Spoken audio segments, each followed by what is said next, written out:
is not about just folk tales. When we learn to tell these stories and tell them in an authentic, transformative manner, they transform us. They open up places we didn't know we had. They give us the ability to bring you to places that you didn't know we had. So I'd like to close with a traditional story. And I'll tell you a little bit personal of it afterwards. So I want you to hear the story first. And this is a story, it's a story from the Hasidic tradition again. And it's a story about a king and his only child, a daughter, a princess. And the two of them loved each other very much. And the way that they expressed their love the most was he would sit her on his knee and tell her stories. And her favorite story as a young child was about these twins, a brother and a sister, who were so close that they even had a shofar made from the same ram. They each had their own.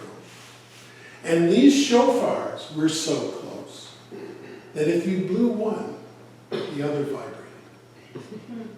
That's how close they were. In fact, the story goes, there was one day where the brother was out wandering in the woods and he got lost. But he had his shofar.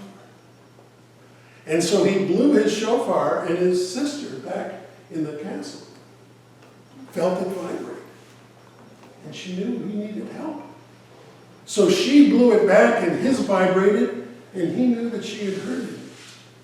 And they kept walking closer and closer to each other, feeling that vibration get stronger and stronger, until they finally met, and he was rescued. This was the princess's favorite story. Another thing that they loved to do was to take carriage rides out through the woods, out through the wilds, and there would be the two of them alone in the carriage, and they would just enjoy being with each other. Until one day, they were out on one of these rides, and something scared the horse, and the carriage was overturned. The king was thrown from the carriage one way and knocked unconscious. The princess was thrown the other and fell down a ravine, also unconscious. It took hours for the attendants in the castle to realize they hadn't come back. And they went to look for the king. And they saw him there lying on the ground in desperate condition. And their first thought was to rescue their king. So they picked him up and they transported him back to the castle. And only when he came to, many hours later, did they realize that the daughter had been with him. And they hadn't even noticed her. She was down the ravine. Now, in that same period of time, the daughter at the bottom of the ravine was discovered by a band of thieves who saw her dire condition and decided to rescue her. And they took her back to their camp, and they tended to her, and eventually she awoke. But she awoke with no memory. She didn't know who she was. She didn't know where she was from. And as she slowly regained her health, the one thing she knew was that she loved stories.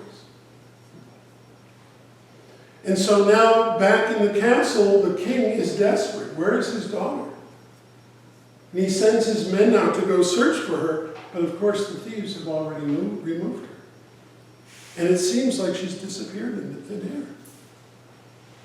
King knows that's not possible. He figures she must have died. Maybe she's been eaten. What has happened to his only child? The thieves, meanwhile, realize that they've got this wonderful young woman who's now part of their family, who provides a tremendous distraction in the city square, telling these wonderful stories and distracting people while they go out and pick their pockets and steal their goods. So they're pretty pleased to have her around, and she's happy to be with them, and because she doesn't know who she is, the one thing she knows is she's got to tell stories. And so months go by, and the king falls deeper and deeper into despair. He's lost his only child. He is so despondent that his attendants think we have to find a way to bring him back. We're going to lose him.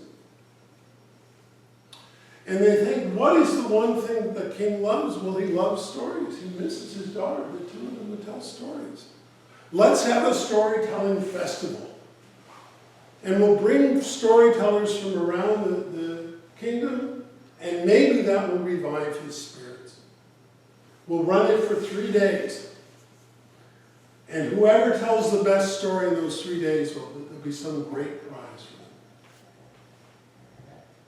So the first day comes, and the daughter, the princess, has heard of this festival.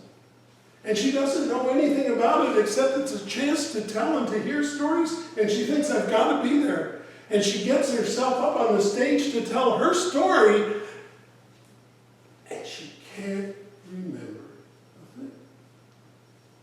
She stands there gasping, and finally they pull her off the stage. Make room for the next one. Well, the next day comes, and she says, I'm going to tell it this time. I know I'm going to tell it. She gets up on the stage, and what do you know? She gasps again. She can't remember her story. Hustle her off the stage even faster this time. The third day comes. She tries to approach the stage, saying, we know you. You get up there and you look like a fish. We don't want you. And she says, no, I have to tell a story. And a scuffle emerges. And the king, from his seat, sees this going on. And for some reason, he says, give her another chance. And she gets up on the stage. And she says, once there were these twins, a brother and a sister. And in that moment, she awakens, and the king recognizes her, and they're reunited.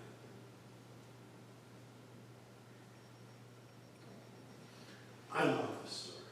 I love this story. And I have 2 daughters. One of them lived overseas for 16 years. And a couple of years ago, 3 years ago now,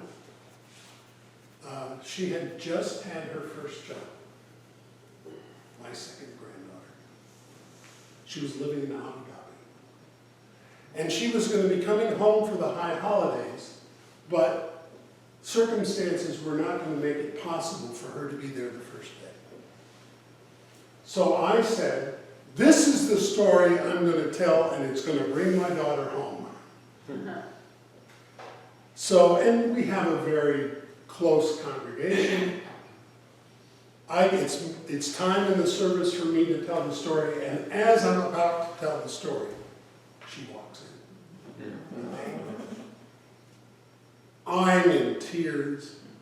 The congregation is in tears. And somehow I tell the story. And I think, it worked. You know? I told this story, and my daughter came home, and we're reunited. And I was wrong. A man came up to me at the end of the service.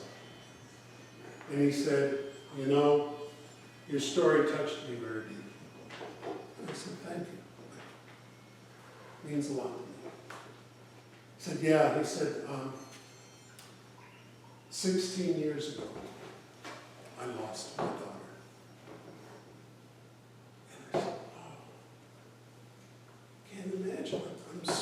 sorry. And he said, oh, no, she didn't die. We had an argument. She lives down the street, but we hadn't spoken for 16 years.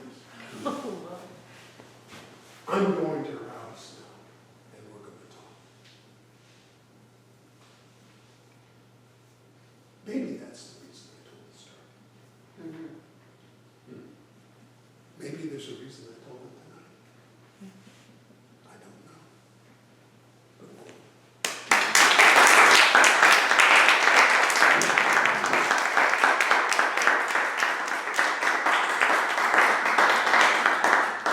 You know, we started off this weekend with this theme of spiritual joy. And what emerged was a theme of lineage, of connection, relationship. And each one of the stories we've told has come to us in this way, where none of us really kind of knew when we prepared to tell a story. Nobody spoke to the other one and said, this is the story I'm going to tell. We said it's going to be about spiritual joy, and while I think there's joy in each of those stories, that's not the theme that emerged. Right? That's part of the beauty of this kind of work, is you open your heart